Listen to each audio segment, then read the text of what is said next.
Hello guys, मैं विवेक प्रकट 12th की इस वीडियो लेक्चर सीरीज में आपका एक बार फिर स्वागत करता हूं। कल हमने पढ़ा था electric field due to infinite long wire और इनफाइनाइट लॉन्ग शीट। आज हम पढ़ेंगे electric field due to uniformly charge spherical shell. अब यहाँ पे जो एक स्फेरिकल सेल है, स्फेरिकल सेल और एक सॉलिड स्फीयर, आपको दो नाम सुनने को मिलेंगे। स्फेरिकल सेल का मतलब तो ये होता है कि अंदर से ये होलो है, अंदर से जब कोई स्फीयर होलो हो उसको हम सेल बोलते हैं। ठीक है, अगर अंदर से ये स्फीयर भरा हुआ हो इसको हम बोलते हैं सॉलिड स्फीयर। ठीक है, तो अब हमें निकालना है कि कोई भी स्फीयर है अपने पास,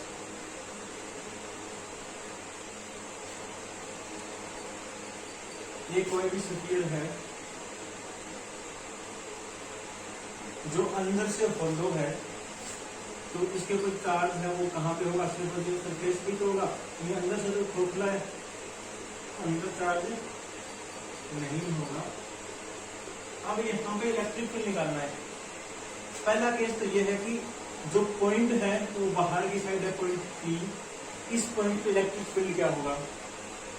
तो एक ये निकालना है कि तो अगर ये पॉइंट इसके सरफेस के ऊपर हो, इसको मान लीजिए पॉइंट Q, जब सरफेस के ऊपर हो उस टाइम यहाँ पे इलेक्ट्रिक फील्ड की वैल्यू क्या होगी? और एक इनसाइड हो, इनसाइड अंदर कहीं भी अगर कोई पॉइंट हो उस टाइम इस पॉइंट पे इलेक्ट्रिक फील्ड की वैल्यू क्या होगी? Inside on the surface of the sphere electric field की वैल्यू क्या होगी? और outside the sphere electric field की वैल्यू क्या होगी? हमें ये तीनों केस करने हैं। तो सबसे पहले ये केस करते हैं कि अगर कोई भी पॉइंट वो बाहर की साइड है स्फीयर से, तो इस पर इलेक्ट्रिक फील्ड की वैल्यू क्या होने वाली है? तो सबसे पहले एक काम करते हैं, जो पॉइंट बाहर की साइड है इस पॉइंट को इंक्लूड करके एक गॉसियन सरफेस बना लेते हैं। ऐसा ही करते थे हम गॉसियन जो पड़ी थी, एक गॉसियन सरफेस बना रहे थे जो कि एक इमेजिनरी सरफेस था। यहां से लेके यहां तक की डिस्टेंस दे दी मैंने R। ठीक है, अब आगे क्या करते हैं कि हमें पता है कि फ्लक्स होता है E डॉट S। तो यहाँ पे जो सरफेस होगा ये क्या होगा? ये जो सरफेस होगा, ये जो गॉसियन सरफेस है इसका एरिया होगा। जो ये S सरफेस है, ये कौन सा सरफेस है? जो गॉसियन सरफेस है उसका एरिया है ये वाला सरफेस। अब यहाँ पे phi equal to Q upon में एप्सिलॉन नॉट भी होता है। और मैं आपको बता दूं कि जो ये अपने जो स्फीयर लिया है इस पे हमने कैपिटल Q चार्ज लिया है। ठीक है, तो अब जो यहाँ पे जो फ्लक्स है ये चार्ज कौन सा होगा? इनक्लोज चार्ज होगा ना, total enclose charge. Gaussian surface, Gaussian से बैठा था टोटल इनक्लोज चार्ज। अब ये वैल्यू मैं यहाँ पे पुट कर दूं, summation Q upon epsilon naught is equal to E dot S। अब यहाँ पे जो समेशन Q है मतलब total charge inside the Gaussian surface, ये वाला गॉसियन सरफेस था जो बाहर की साइड था, इसके अंदर इतना चार्ज है। तो मैंने ये चार्ज कितना लिया है? Capital Q। तो कैपिटल Q अपॉन में एप्सिलॉन नॉट, ये वैल्यू भी इसकी is equal to E dot, यहाँ पे डॉट हटाओगे तो ES cos थीटा आएगा। तो जो यहाँ पे पॉजिटिव चार्ज है इसके द्वारा इलेक्ट्रिक फील्ड डायरेक्शन भी यही होगी, E की डायरेक्शन। और जो ये वाला सरफेस है यहाँ का, इसकी डायरेक्शन भी क्या होगी? यही होगी, क्योंकि परपेंडिकुलर आउटवर्ड होगी। मैंने देखा कि ऐसा कोई स्फीयर होगा तो इससे आउटसाइड होगी परपेंडिकुलर, तो ये डायरेक्शन ऐसी है तो इससे आउटसाइड होगी परपेंडिकुलर। S की डायरेक्शन भी यही होगी, तो थीटा की वैल्यू कितनी होगी? 0। तो यहाँ पे मैं इसको आगे लिखता हूँ, Q upon epsilon naught is equal to ES बच जाएगा अपने पास। अब S क्या है? S सरफेस है, सरफेस एरिया है। S क्या है? Surface area Gaussian surface. ये कैसा है गॉसियन सरफेस? अगर ये स्फीयर है तो ये गॉसियन सरफेस की हमने स्फीयर दिया है बाहर की साइड इसके। ठीक है, गॉसियन सरफेस भी, अगर बीच में कोई बॉल है उसके बाहर हम एक फुटबॉल और बना दें, उस बॉल को बीच में ले लें, तो जो फुटबॉल होगी वो गॉसियन सरफेस होगी, ठीक है। और जो बीच में जो बॉल थी वो थी स्फेरिकल शेल जिसके ऊपर चार्ज था यूनिफॉर्मली डिस्ट्रीब्यूटेड। तो अब हमें जो फुटबॉल थी उसका चार्ज निकालना है, तो उसका सरफेस नहीं निकालना है क्योंकि वो हमारा गॉसियन सरफेस है। तो वो क्या होगा 4πr² होगा, ठीक है। अगर इसके अंदर वाले की रेडियस में कैपिटल आर लूं और बाहर वाले की स्मॉल आर लूं, तो गॉसियन सरफेस का एरिया एस क्या है, लिख दूंगा यहाँ पे area of Gaussian surface,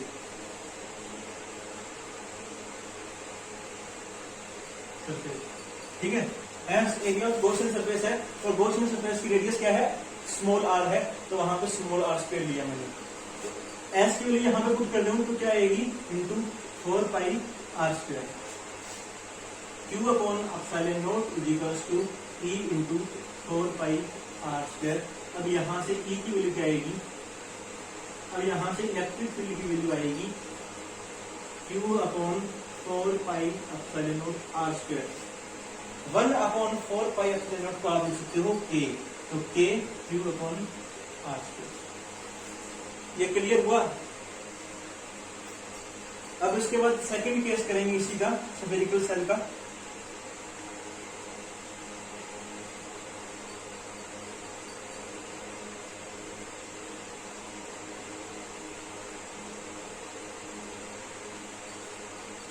second case में मैंने बताया आपको कि जो पॉइंट है वो बाहर नहीं लेके अब हम सरफेस पे ही ले लेंगे, इसके सरफेस पे ही ले लेंगे कोई पॉइंट P।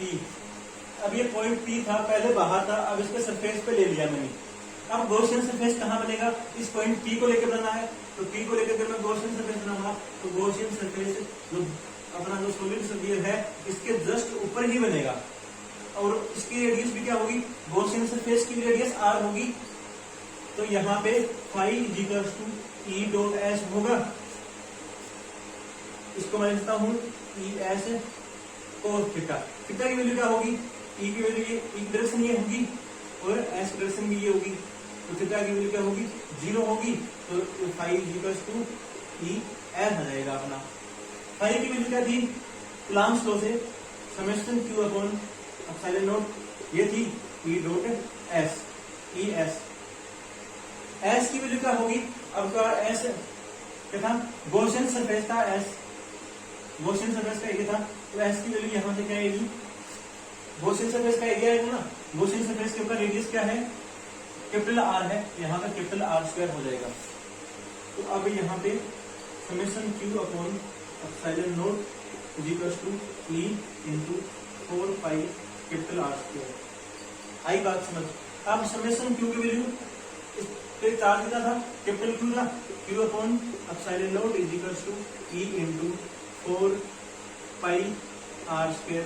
तो यहाँ से E की वैल्यू क्या आएगी, Q upon 4π epsilon naught capital R², और इसको मैं लिख देता हूँ KQ अपॉन R²। ये हुआ सेकंड केस। अब करते हैं थर्ड केस। थर्ड केस में क्या करना है, थर्ड केस में हमें करना है जो ये पॉइंट P हमने अब सरफेस पे लिया था उसको इनसाइड लेना है, यहां पे ले लिया मैंने और ये डिस्टेंस R ले ली, ये पॉइंट P ले लिया। अब इस पॉइंट P पे इलेक्ट्रिक फील्ड की वैल्यू क्या होने वाली है, तो सबसे पहले यहाँ पे गॉसियन सरफेस बना लोगे जिसकी रेडियस क्या होगी, स्मॉल r होगी। अब वही case phi is equals to E dot S is equals to ES cos theta. अब इधर यहाँ पे जो सरफेस होगा इसकी डायरेक्शन क्या होगी, परपेंडिकुलर आउटवर्ड, और यहाँ पे इलेक्ट्रिक फील्ड डायरेक्शन भी आउटवर्ड, E और S की डायरेक्शन क्या सेम, तो यहाँ से कितना क्या 0 डिग्री। सरफेस की डायरेक्शन क्या होगी, परपेंडिकुलर आउटवर्ड, और इलेक्ट्रिक फील्ड लाइंस की क्या आउटवर्ड, तो थीटा की वैल्यू 0। तो यहां से अपने पास फाई क्या आ जाएगा, phi is equals to ES आ जाएगा, और फाई को मैं लिख सकता हूं summation Q upon epsilon naught is equals to E। अगर S की वैल्यू क्या आएगी, एस की वैल्यू क्या आएगी, एस की वैल्यू होगी 4 पाई स्मॉल आर स्क्वायर, क्योंकि हमें गॉसियन सरफेस का एरिया लेना है, ये बात ध्यान रखें। और गॉसियन सरफेस की रेडियस क्या है, स्मॉल आर है। अब हमें चार्ज देखो कि गॉसियन सरफेस के अंदर कितना चार्ज है, ये चार्ज क्या था, अनक्लोज्ड चार्ज था ना, गॉसियन सरफेस के अंदर का चार्ज था। अब देखो ये स्फेरिकल सेल है, तो सेल के अंदर कुछ मटेरियल नहीं है, मटेरियल नहीं है तो यहाँ पे चार्ज भी नहीं होगा, तो इनसाइड चार्ज कितना होगा, इस केस में समेशन क्यू की वैल्यू क्या होगी, 0 होगी, क्योंकि अब अंदर से तो खोखला है, कोई मटेरियल नहीं है, मटेरियल नहीं तो चार्ज कहां से आएगा, तो समेशन क्यू की वैल्यू क्या आएगी, 0। तो E into 4 pi r square किसके बराबर आएगा, 0, क्योंकि समेशन क्यू की वैल्यू 0, तो ये पूरी टर्म 0, ये पूरी टर्म 0, तो ये 0 उठा दो, तो यहां से इलेक्ट्रिक फील्ड क्या आया, 0, इलेक्ट्रिक फील्ड की वैल्यू कितनी, 0। इतना क्लियर हुआ। ये था स्फेरिकल सेल के लिए। अब पढ़ेंगे सॉलिड स्फीयर के लिए। अब हम सॉलिड स्फीयर के लिए पढ़ेंगे। इसमें हमने पढ़ा कि जब पॉइंट पहला था आउटसाइड था पॉइंट, तो हमारा इलेक्ट्रिक फील्ड क्या आया, के Q upon small are square. दूसरा ऑन द सरफेस था, ऑन द सरफेस था, तो इस केस में इलेक्ट्रिक फील्ड क्या आया, के Q upon total r square, और इनसाइड क्या आया, 0, इलेक्ट्रिक फील्ड क्या आया, 0। ठीक है, ये था स्फेरिकल सेल के लिए जो अंदर से खोखला था, सेल का मतलब अंदर से खोखला हुआ। अब पढ़ते हैं सॉलिड स्फीयर के लिए, non conducting solid sphere, solid sphere, ये नॉन कंडक्टिंग सॉलिड स्फीयर लिया है अभी। अब आगे पढ़ते हैं हम सॉलिड स्फीयर के लिए। सॉलिड स्फीयर में क्या होगा,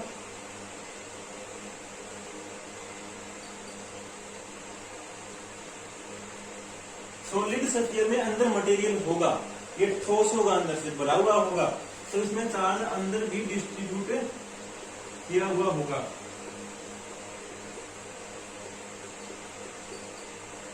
ठीक है, इसका मैंने सरफेस एरिया मान लिया S। ठीक है, इसका मैंने सरफेस एरिया मान लिया S, सरफेस एरिया था इसका, और इसकी जो रेडियस थी, इसकी जो रेडियस थी ये थी कैपिटल R, और इसके ऊपर जो चार्ज था वो था कैपिटल Q। ठीक है, इस पूरे पे चार्ज था वो था कैपिटल Q, और जो सिग्मा था इसका सरफेस चार्ज डेंसिटी, जो इसकी सरफेस चार्ज डेंसिटी थी उसको मैंने मान लिया सिग्मा। ये थी इसकी surface charge density. Surface charge density सारे के लिए, लाइन इतना सा पार्ट ले आप तो भी उसके लिए, और इतना पार्ट ले, इन सभी पार्ट्स के लिए इक्वल रहेगी। आप चाहे छोटा सा पार्ट ले, चाहे बड़ा पार्ट ले, सरफेस चार्ज डेंसिटी क्या रहेगी, सेम रहेगी। चार्ज आपका चेंज हो सकता है, क्यू की वैल्यू चेंज हो सकती है, लेकिन सरफेस चार्ज डेंसिटी सिग्मा की वैल्यू सेम रहेगी, क्योंकि ये तो यूनिट, ये तो यूनिट एरिया के लिए ना, जो सिग्मा है ये तो सिर्फ और सिर्फ यूनिट एरिया के लिए है। अब निकालते हैं वही केस कि पॉइंट P एक बार तो आउटसाइड हो, ऑन द सरफेस हो, और इनसाइड हो। तो पहले मैंने लिया आउटसाइड, यहाँ पे पॉइंट P है, तो इसका इलेक्ट्रिक फील्ड निकालना है, तो ये R डिस्टेंस पे है, तो इलेक्ट्रिक फील्ड कैसे निकालेंगे, वही केस, इसको ज्यादा दूर बना दिया मैंने, यहाँ बनाते हैं, ये R डिस्टेंस पे है। सबसे पहले यहाँ पे गॉसियन सरफेस बनाऊंगा मैं, इस पॉइंट P के आउटसाइड एक गॉसियन सरफेस बनाऊंगा, एक गॉसियन सरफेस बना लिया मैंने। तो अब क्या होगा, phi equal to E dot S होता है, मालूम है अपने को, और फाई किसके इक्वल होता है, summation Q upon epsilon naught. ये Q क्या था, एनक्लोज्ड चार्ज,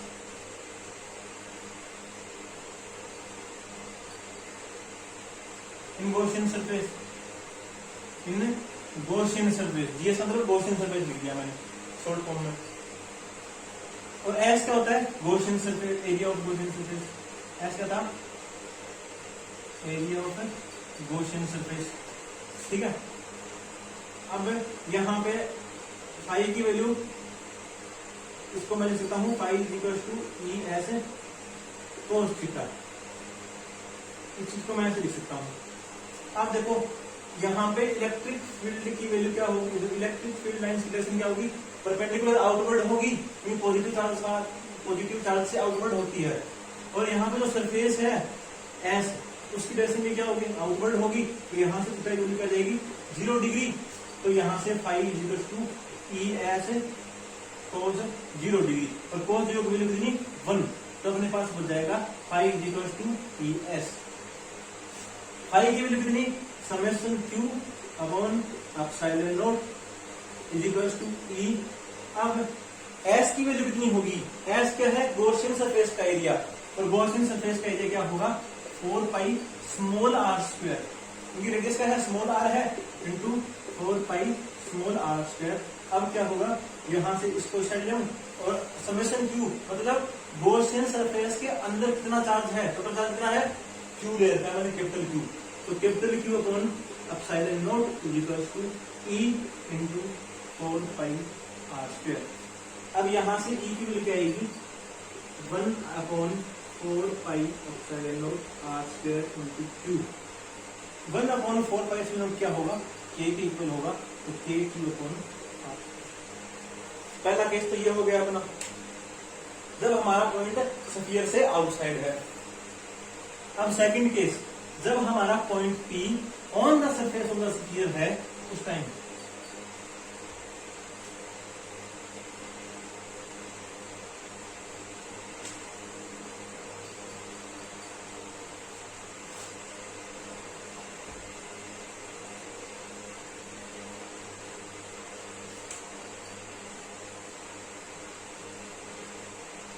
अब का मेरा जो पॉइंट पी था वो मेरा सरफेस पे ही है, तो मतलब इसका जो गॉसियन सरफेस बनेगा वो कहाँ बनेगा, इसके सरफेस के ऊपर ही बनेगा, इसके सरफेस के ऊपर ही इसका गॉसियन सरफेस बनेगा। और गॉसियन सरफेस की रेडियस क्या होगी, कैपिटल आर होगी, इसके बराबर ही होगी क्योंकि इसके सरफेस पे बना है। तो यहाँ पे फ्लक्स क्या होगा, phi is equal to E dot S या फिर ई एस कोस थीटा, और थीटा की वैल्यू क्या आने वाली है 0। जैसा हम सभी कैलकुलेट करते हैं, यही ई की डायरेक्शन होगी, यही एस की डायरेक्शन होगी, तो थीटा की वैल्यू कितनी 0 डिग्री। तो यहाँ से फाई क्या जाएगा ई एस आ जाएगा। अब क्यों जो एस है गॉसियन सरफेस, इसका एरिया क्या होगा 4 pi capital R square, 4 pi capital R square. ये वैल्यू मैं यहाँ पे पुट कर दूं और ये वैल्यू मैं यहाँ पे पुट कर दूं, तो summation Q upon epsilon naught is equal to E into 4 pi capital R square. तो यहाँ से जो ई की वैल्यू आने वाली है वो आ जाएगी मेरी, और मैं इसको समेशन क्यू को इसके अंदर इंक्लोज चार्ज कितना है कैपिटल क्यू है, तो इसको मैं कैपिटल क्यू लिख सकता हूँ। तो capital Q upon 4 pi epsilon naught r square, और यहाँ से इसको मैं लिख सकता हूँ k Q upon capital R square. इतना क्लियर है, ये हो गया ऑन द सरफेस का स्फीयर। अब अगर ये पॉइंट मेरा अंदर की तरफ हो, उस केस में मोस्ट इंपोर्टेंट पॉइंट यही है, अभी जब हमारे पास सॉलिड स्फीयर हो, नॉन कंडक्टिंग हो, तो और पॉइंट पी हो वो इनसाइड हो, तो उस टाइम हमारा इलेक्ट्रिक फील्ड की वैल्यू क्या होगी।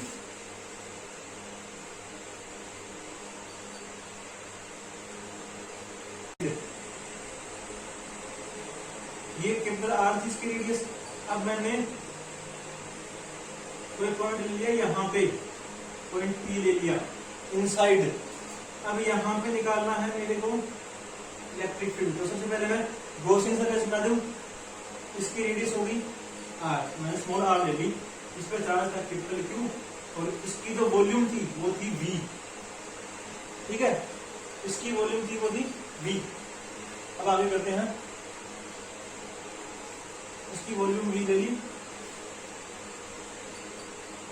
तो अपने को पता है कि phi is equal to summation Q upon epsilon naught, और यहाँ पे जो क्यू है वो क्या होगा टोटल एनक्लोज चार्ज। और हाँ, अब आगे देखते हैं।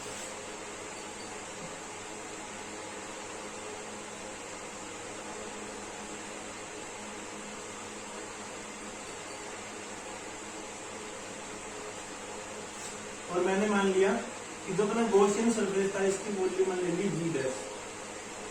गॉसियन सरफेस की मैंने वॉल्यूम ले ली मैंने वी डैश और पूरे की वी ले ली। अब आगे करते हैं।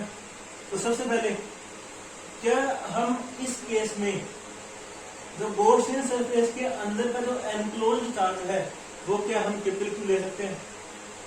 नहीं ले सकते। क्यों? क्योंकि जो गॉसियन सरफेस है उसके बाहर भी कुछ ना कुछ चार्ज और अंदर भी चार्ज है। तो टोटल चार्ज क्यू था, उसमें से कुछ बाहर चला गया तो अंदर क्यू नहीं बच सकता, क्योंकि अपने पास टोटल चार्ज था क्यू था, उसमें से कुछ बाहर चला गया तो अंदर क्यू नहीं बच सकता। तो अंदर मैंने मान लिया कि इसके अंदर चार्ज था वो था क्यू डैश। अब हमें सबसे पहले क्यू डैश की वैल्यू निकालनी पड़ेगी। क्यू डैश वैल्यू निकालने के लिए पहले मैं बता दूं कि जो यहाँ पे रो रहने वाला है वॉल्यूम चार्ज डेंसिटी ये सेम रहेगा। तो यहाँ पर पूरे एरिया के लिए निकालो चाहे स्मॉल एरिया के निकालो, रो की वैल्यू सेम रहने वाली है। क्यों? क्योंकि ये तो यूनिट वॉल्यूम चार्ज डेंसिटी होगी, इसलिए तो सेम रहेगी। तो सबसे पहले हम करते हैं कि रो की वैल्यू पूरे सरफेस के लिए, कंप्लीट सरफेस के लिए ये क्या आएगी? कंप्लीट वॉल्यूम के लिए, कंप्लीट वॉल्यूम के लिए रो की वैल्यू क्या आएगी? कैपिटल क्यू अपॉन में टोटल वॉल्यूम। और गॉसियन सरफेस के लिए रो की वैल्यू आने वाली है क्यू डैश, क्योंकि मैंने अब इसके अंदर एनक्लोज्ड चार्ज क्या लिया? क्यू डैश लिया है। तो यहाँ पे अब क्यू डैश आने वाली है चार्ज की वैल्यू, इसके अंदर की चार्ज की वैल्यू, और वॉल्यूम क्या लिया? वी डैश लिया। ठीक है। अब यहाँ पे जो v की वैल्यू है, v क्या है? कंप्लीट वॉल्यूम, कंप्लीट स्फीयर का वॉल्यूम, ये क्या आएगा? 4/3 पाई r क्यूब। और v डैश क्या आने वाला है? 4/3 pi small r cube. v dash तो हो गया गॉसियन सरफेस का वॉल्यूम और ये v हो गया स्फीयर का वॉल्यूम। अब यहां से मैं ये फर्स्ट और सेकंड इक्वेशन इक्वल है, तो मैं यहां से लिख सकता हूं q अपॉन में v equal to q dash upon v dash. यहां से q अपॉन में v की वैल्यू तो आ गई 4/3 पाई r की क्यूब और v डैश की वैल्यू आ गई 4/3 पाई स्मॉल r की क्यूब। 4/3 कैंसिल, पाई से पाई कैंसिल, तो यहाँ पे q डैश की वैल्यू आ गई capital Q r small r की क्यूब अपॉन कैपिटल R की क्यूब। ये मोस्ट इंपोर्टेंट पॉइंट है, ये निकालना आ गया तो आगे कुछ नहीं है। इतना समझ आया? क्यू डैश क्या था कि गॉसियन सरफेस के अंदर का एनक्लोज्ड चार्ज था क्यू डैश इस टाइम, इस केस के लिए, इस केस के लिए क्यू डैश था गॉसियन सरफेस के अंदर का एनक्लोज्ड चार्ज, मतलब समेशन क्यू। क्योंकि हम यहाँ पे एनक्लोज्ड चार्ज कैपिटल क्यू नहीं ले सकते। क्यों नहीं ले सकते? क्योंकि इसमें से कुछ चार्ज बाहर रह गया गॉसियन सरफेस से, गॉसियन सरफेस से कुछ चार्ज बाहर रह गया, इसलिए गॉसियन सरफेस के अंदर का चार्ज कैपिटल क्यू नहीं आ सकता। वो क्या आएगा? क्यू डैश, और उसकी वैल्यू क्या होगी? Capital Q are cube upon capital are cube. तो ये यहाँ पे लिख लूं मैं, ये वैल्यू मैं यहाँ पे लिख देता हूँ, क्यू डैश की वैल्यू मैं यहाँ पे लिख देता हूँ, क्यू डैश लिखूं या मैं इसको एनक्लोज्ड चार्ज लिखूं कैपिटल समेशन क्यू। ये क्या आया मेरा? कैपिटल क्यू आर की क्यू स्मॉल आर की क्यूब अपॉन में कैपिटल आर की क्यूब। अब आगे करते हैं। आगे वही केस करना है, phi is equals to E dot S होगा, इसको लिख सकते हैं ई एस कोस थीटा। अब जो गॉसियन सरफेस है इसकी डायरेक्शन क्या होगी? परपेंडिकुलर आउटवर्ड होगी, और इलेक्ट्रिक फ्लक्स इलेक्ट्रिक फील्ड की डायरेक्शन क्या होगी? पॉजिटिव चार्ज है तो इससे भी आउटवर्ड होगी। ठीक है, दोनों की डायरेक्शन सेम है। थीटा कितना? 0, थीटा 0, तो फाई की वैल्यू क्या होगी? ई एस, इनको 0 की वैल्यू कितनी? 1। अब करते हैं समेशन क्यू की, सॉरी फाई की वैल्यू क्या होगी? गॉस लॉ से समेशन क्यू अपॉन में epsilon naught E S. S क्या होगा यहाँ पे? गॉसियन सरफेस का एरिया। एस क्या होगा? Area of Gaussian surface. और एस की वैल्यू क्या आएगी? 4 pi small r cube, small are square, small are square. और समेशन क्यू की वैल्यू क्या है? क्यू डैश है, क्योंकि आपका जो इस केस के लिए जो एनक्लोज्ड चार्ज है वो क्यू डैश है ना, तो क्यू डैश की वैल्यू कितनी है? क्यू डैश लिख देता हूँ एक बार, आगे लिख लेंगे वैल्यू ई, और एस की वैल्यू कितनी है 4 pi small are square. Q dash की वैल्यू कितनी आई capital Q r square upon r की क्यूब है, आर स्मॉल आर की क्यूब अपॉन में कैपिटल आर की cube into epsilon naught is equal to E into 4 pi r square. ऐसा इस टर्म को मैं साइड ले आऊं तो डिवाइड में आएगी 4 पाई आर स्क्वायर। आर की पावर 2 से 2 पावर कैंसिल हो गई तो ये बचेगा, और इस टर्म इस एप्सिलॉन नॉट को मैं आगे लिख सकता हूं, तो 1/4 पाई एप्सिलॉन नॉट क्या बचेगा मेरा k capital Q small r upon r की क्यूब। ये आ गया मेरा electric field inside a solid sphere. ठीक है,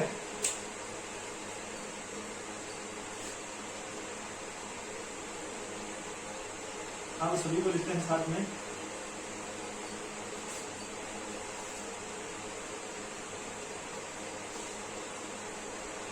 सॉलिड स्फीयर के लिए आउटसाइड क्या आया electric field k Q upon r square. On the surface क्या आया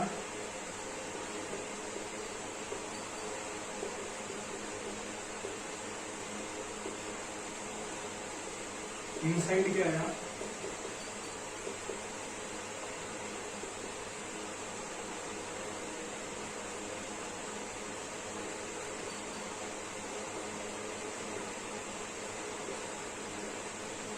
ठीक है, ये चीज ध्यान में रखना है। अगर हम इसकी ग्राफ बनाएं तो वो ग्राफ कैसे आने वाली है,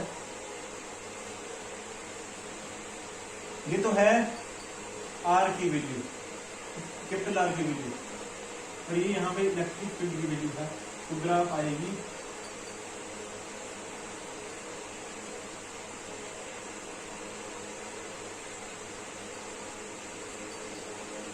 कुछ इस तरीके से। मैक्सिमम कब होगी जब आर की वैल्यू कैपिटल आर के इक्वल होगी, उसका मैक्सिमम, और ये केस है आर की वैल्यू लेस देन आर, और ये जो है आर ग्रेटर देन आर, मतलब ये केस तो है इनसाइड का ऑन द सरफेस, और ये है आउटसाइड। ये ग्राफ आने वाली है जब हम ग्राफ प्लॉट करेंगे।